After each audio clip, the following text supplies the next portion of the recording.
بسم الله، السلام عليكم. ان شاء الله تكونوا كامل بخير. سامحوني راني نمونطي تاع الفيديو دروك في الليل، راهي الزوج تاع الصباح وراني نمونطي لكم فيه باش غدوه ان شاء الله نحطه لكم ان شاء الله. عندنا لهنا بوراك التركي، في مقله درت شويه تاع الزيت، ودرت حبيبه تاع البصل متوسطه، ودرت اللحم 500 غرام تاع اللحم. ان شاء الله تعجبكم هذه الوصفه. نقلوا البصل مع اللحم، نقلوها مليح، ندير شويه تاع الملح وشويه تاع الفلفل، ولا عندكم جوز الطيب ديروه، انا بالحق ما عنديش، هي اختياريه، لا بغيتو ديروه ديروه. نقلو البصل مع اللحم، قلت لكم نقلوه مليح قد ما يطيب لنا، ونوجدوا هذاك البوراك تاعنا. ها هو اللحم تاعنا راه طاب. في زلافه درت كاس تاع الحليب وكاس تاع السمن وكاس تاع الزيت، 2 حبيبات تاع البيض ومغرفه تاع الفرينه، درت شويه تاع الملح. نخلطوا هذا الخليط مليح باش نطلو الديون تاعنا. ان شاء الله تعجبكم هذه الوصفه.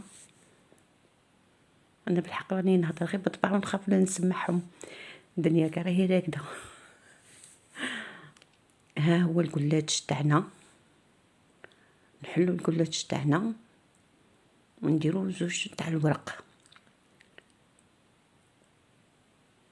2 تاع الورق لهنا، ماذا بكم تغطوهم باش ما يشفولكمش. ندي 2 وراقي، وهذاك الخليط اللي درته تاع الزيت والبيض والحليب وكاع نطلي به الكلاج تاعنا،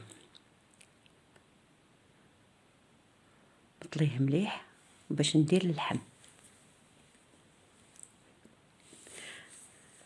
لاباط فيلو هذه تاع اللي تجي في القوابس. كاينه واحده اخرى تانيك، انا بالحق ما سيتهاش، انا مرة نخدم غير بهذه. نطلي كامل هذاك الخليط قلتلك اللي درته، وعليها نديرو اللحم في الوسط. ها هو راني ندير في اللحم. انا بالحق زدت غير شويه تاع الفرماج معاه، بدلت الوصفه بصح ما شاء الله جات واحد البنه ما عندي ما نقول فيها، جات بنينه بزاف. نبدلو شويه البوراك. هو درت الفرماج رابي، اي فرماج يكون عندكم ديروه، الفرماج يعطيه بنه. الاول الكلاج تاعنا لاباط فيلو، كي الكلاج ولا لاباط فيلو. نلووه مليح، نلووه ونحطوه في السنيوه تاعنا، السني اللي يدخل الكوشه.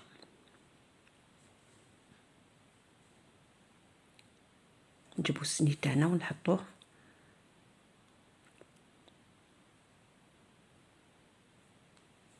انا بالحق حطيتها هكا ليشان، انا نسيت باش نقسمها قدامكم. هي من تحطي لهذا الكلاج تاعنا بلاباط فيلو هذا باللحم، قسموه ديروه اصابع شويه هكا صغار، وهذاك الخليط اللي بقى لنا كاع نطلوه به، الوجه تاعها كاع نطليو بيه باش تجينا لاباط تاعنا تجي طريه ويحمر لنا. ها هو راني نكب فيه كاع من الفوق،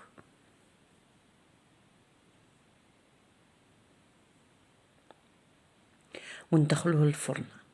انا بالحق نتا من بعد باش درت له شويه تاع الفرماج من الفوق باش هذاك الفرماج ما ينحرقليش، بصح هكا ونسيته في الفرن ومعليش نسيته في الفرن شويه حمار ليه منا. ان شاء الله تعجبكم هذه الوصفه. شوفوا كي جا طري من الداخل، ما شاء الله جا حمر، جاي يتقروش. ان شاء الله تجربوا هذه الوصفه وتعجبكم.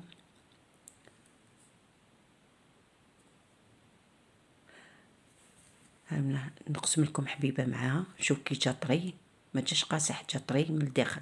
ان شاء الله تعجبكم هذه الوصفه وتجربوها، وما تنسونيش بلي كومونتير ولي جيم، فرحوني. باش الفيديو يطلع ان شاء الله بكم، ونتلاقاو في فيديو جديد ان شاء الله، والسلام عليكم.